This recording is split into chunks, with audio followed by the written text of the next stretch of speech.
C'est toujours pareil, au départ d'une grande sortie. Il y a cette espèce de calme étrange, cette espèce d'appréhension, cette pression, juste avant que tout s'anime.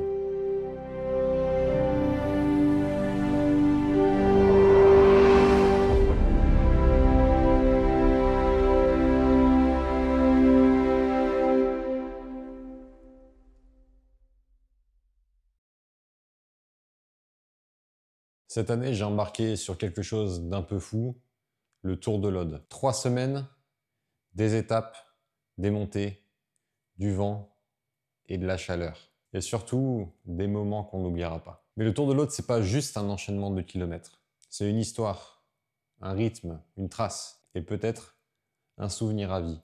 Et dans ce film, on va vous parler du Tour de l'Aude et de son histoire depuis sa création. Alors laissez-vous embarquer pour ce récit.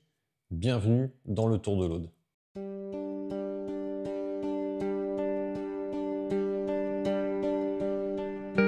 Le Tour de l'Aude. On va dire que c'est une grande histoire. Parce que le Tour de l'Aude est né il y a 9 ans maintenant. Ouais, c'était pour le Tour de France 2016. Pour le Tour de France 2016, je m'étais dit, tiens,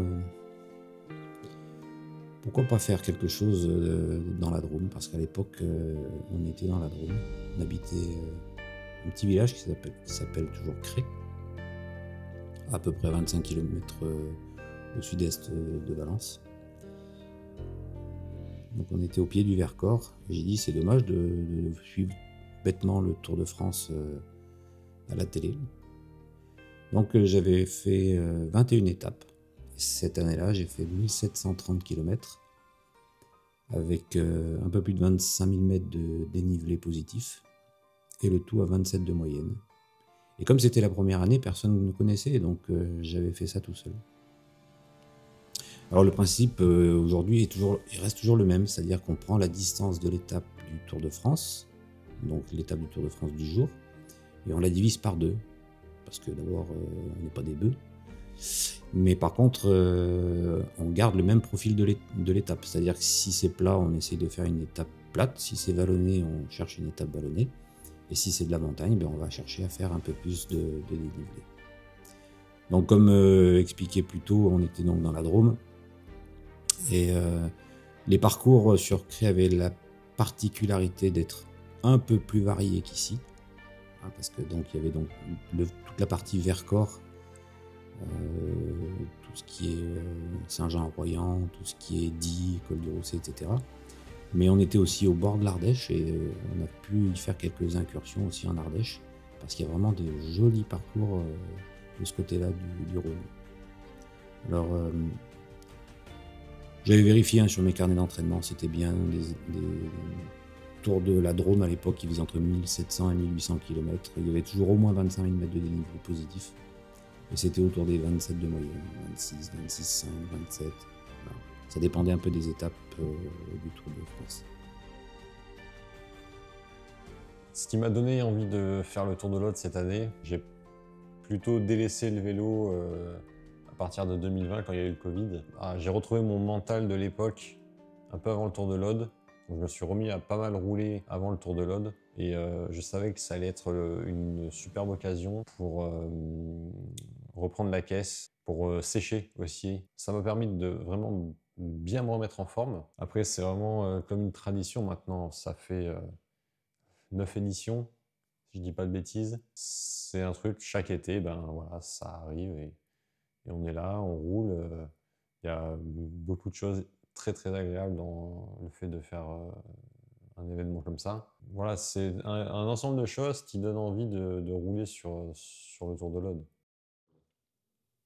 Ah mais on est parti là? Ouais. Ah d'accord. Ah bah ça représente un aboutissement de pas mal de choses. Après c'est vrai que depuis qu'on est dans l'Aude, enfin c'est pas depuis qu'on est dans l'Aude, c'est depuis l'amputation, ça a quand même une saveur un peu plus, on va dire, particulière. Hein. Parce que déjà que le Tour de la Drôme avant l'amputation, c'était déjà quelque chose de costaud, de particulier. Là, ça l'est d'autant plus avec une prothèse. Mais de voir qu'il y a des gens qui adhèrent au projet, qui adhèrent à l'idée. Alors même si c'est que sur une étape, comme ça, en passant, bah, je trouve que c'est vraiment sympa. Ça fait voir que le vélo, c'est quand même une grande famille et que des gens qui sont valides veulent bien venir faire du vélo avec un gars qui est amputé. Et c'est là où tout est la particularité du Tour de la Drôme, et de l'Aude, pardon, je suis encore dans la Drôme, c'est que ça dure 21 jours. C'est que ça dure 21 étapes. Et qu'il faut gérer ça sur la durée et non pas sur une seule sortie. Alors effectivement, sur ce Tour de l'Aude, c'est un peu particulier, puisque je réalise en même temps la vidéo, le film, comme on pourrait dire que vous êtes en train de regarder. Film, pour moi, il y a ce côté professionnel que je ne suis pas. C'est vraiment fait en amateur, avec des petits moyens. J'ai mon vieux Galaxy A53, mon téléphone pour filmer, c'est lui qui filme actuellement. Il y a mon petit drone, mon petit DJI Neo qui a fait des images, qui se débrouille très bien pour un entrée de gamme. J'ai ma GoPro aussi qui a filmé quelques descentes et quelques moments particuliers. C'est vraiment un film à très petit budget, mais c'est pas ce qui compte au final. Donc oui, double casquette, il y a évidemment le fait de pédaler, mais aussi de réaliser. Donc ça implique quoi? Ça implique de sortir le téléphone dès que possible, filmer les moments au drone que j'ai pu faire. Je tiens à remercier ceux qui nous accompagnaient ces jours-là. Il y a 2 fois où je l'ai pris avec moi. Donc ça veut dire sac à dos, rangement optimisé dans un tout petit sac pour pouvoir emmener la totale. Donc c'était toute une logistique. Ça demandait de se préparer à l'avance, avoir les batteries chargées, même pour la GoPro, les cartes SD vides. Et puis après, c'est pendant l'étape, s'arrêter pour sortir le drone, le mettre en route. Quand il est en mode autonome, après rattraper le groupe de cyclistes. Donc merci à ceux qui étaient là pour leur patience, notamment l'étape où on est allé à terme, parce que j'ai pris un peu de temps, j'ai pris un bon quart d'heure pour faire des images. Donc merci pour ça. Et c'était cool en tout cas, ça fait vraiment des clichés que je trouve vraiment superbes. L'idée à la base, c'était de montrer que malgré l'handicap, on peut faire des choses belles et qu'on pourrait penser impossible. C'est vrai que j'en avais assez d'entendre toujours dire, pour des gens en plus qui ne sont pas sportifs forcément, oui, le Tour de France c'est 3 semaines, c'est pas possible, ils sont dopés, ils sont chargés. J'ai dit bon on va le faire. On va le faire certes en divisant les kilométrages par 2, mais il n'empêche qu'il faut le faire. Et quand en plus c'est quelqu'un d'handicapé qui le fait, je trouve que c'est d'autant plus révélateur que le corps humain est capable de faire des choses extraordinaires et que ce que font les pros, c'est pas si exceptionnel que ça, d'autant plus que quand on est dans un peloton, tout le monde le sait, on a quand même cet effet d'aspiration. Alors je parle pas des leaders, de ceux qui sont devant tout le temps, enfin qui sont obligés d'être toujours à l'affût de la moindre attaque, de contrôler les dossards, savoir qui est-ce qui sort. Ça, c'est compliqué, nerveusement, au niveau du stress, ça doit être très difficile de 3 semaines de course comme ça. Et il faut arrêter de casser du sucre sur le dos des coureurs parce qu'ils font des choses qu'on ne se pense pas capable. Voilà. Si on le veut, on peut. Faire 3 semaines de vélo en tant qu'handicapé, alors c'est pas facile tous les jours, il y a des jours où le moignon, il souffre. Mais qu'est-ce que c'est 3 semaines dans une année? Pour moi, le plus dur dans cette aventure, c'était la fatigue, la gestion de la fatigue. Pourquoi? L'enchaînement des étapes et le fait de se lever relativement tôt. Et puis après, le fait aussi d'enchaîner avec l'atelier l'après-midi, avec le travail qu'il y avait à faire à l'atelier. Même si le mois de juillet est plus calme en général, ça a été ça le plus dur, c'est la gestion de la fatigue. Et puis il y a même après le Tour de l'Aude, là je viens de passer une semaine sans rouler. Et la reprise, ça fait mal aux jambes. On se demande, parce que les premières étapes, on se dit toujours, ouais, c'est chouette, le tour recommence. Puis il y a toujours une espèce de... Comment je pourrais appeler ça? Le ventre mou, en fait, du Tour de l'Aude. C'est comme dans le Tour de France, je suppose. On est super bien au bout d'une semaine. Puis après, il y a 2, 3, allez, peut-être 4 jours où on a une espèce de coup de moins bien. Et après, je ne sais pas pourquoi, le corps repart. Et à nouveau, il se retrouve avec vraiment l'envie, vraiment la pêche. Mais ça se fait. ça se fait. Et ce qui est le plus étonnant, c'est en moyenne, c'est 10 jours après la fin du Tour de l'Aude. Alors là, après les 3 semaines, on a l'impression d'avoir une caisse qui est incroyable. On a de la force, on a l'impression d'avoir toujours du jus. Quand on va faire une sortie simple, on sait que le lendemain, on ne repart pas. C'est assez exceptionnel. Le plus beau, il y a 2 choses que je trouve vraiment super dans le Tour de l'Aude. Déjà, la première chose qui est belle et impressionnante, c'est ce que mon père arrive à accomplir. La gestion qu'il a aussi de ces 3 semaines. Donc ça, c'est vraiment très beau, et aussi de pouvoir partager les journées et les sorties avec d'autres cyclistes. Ça arrivait qu'on se pose à un café, qu'on boit un coup, soit au milieu de la sortie, soit à la fin de la sortie. Il faut aussi se rappeler qu'on est des amateurs, qu'il faut qu'on se fasse plaisir avant tout. C'est que les valides et les handicapés puissent pédaler ensemble. On arrête de dire les handicapés vont faire leurs courses ou vont faire leurs trucs ensemble, et les valides font leurs courses de leur côté, leurs sorties de leur côté. On fait tout ensemble. Mais voilà, le fait de pouvoir faire du vélo tous ensemble, je trouve que c'est génial. En tant que fils de mon père, fils de l'organisateur, de l'instigateur, de celui qui a eu l'idée de cet événement, ça donne une saveur particulière, une saveur de fierté, comme je disais juste avant, de voir qu'il arrive à accomplir ça, de voir qu'il a la motivation chaque année pour le faire. Après, il y a une certaine part de pression, de responsabilité, parce que j'essaie de m'impliquer le mieux possible pour l'organisation, l'encadrement, si je puis dire.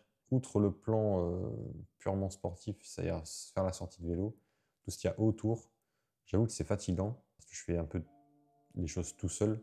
Je parle pas de l'organisation des parcours, mais la communication, etc. Je fais beaucoup de choses seul, pas forcément beaucoup de temps. Donc des fois, ouais, j'ai un peu envie de me dire, bon, là j'ai la flemme aujourd'hui et tout.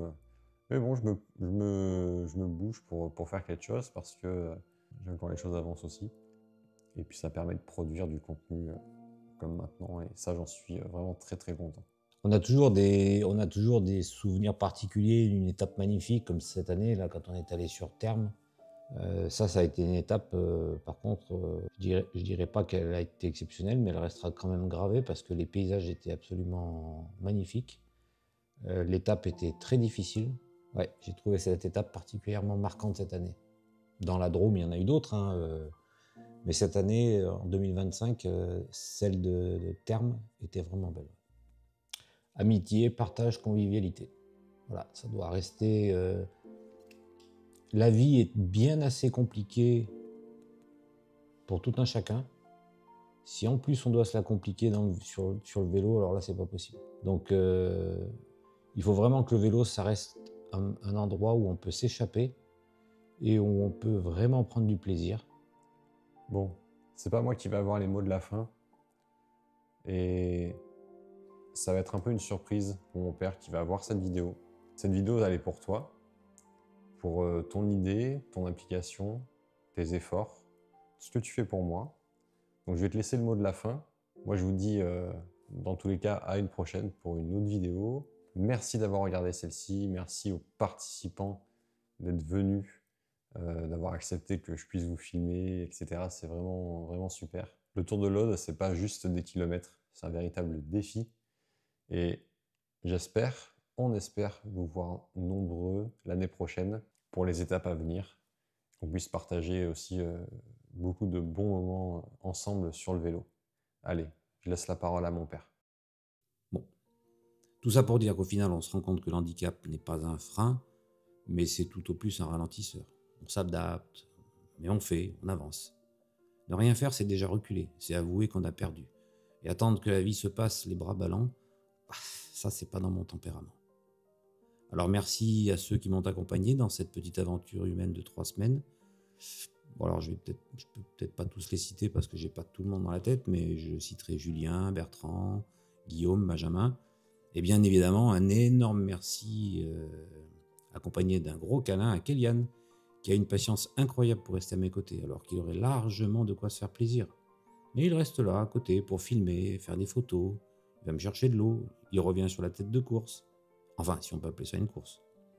Alors même si c'est aussi un peu pour lui que je fais ça, il est bon de rappeler les choses, car se sacrifier pour un autre, c'est la base de l'amour d'un père pour son fils, et vice-versa.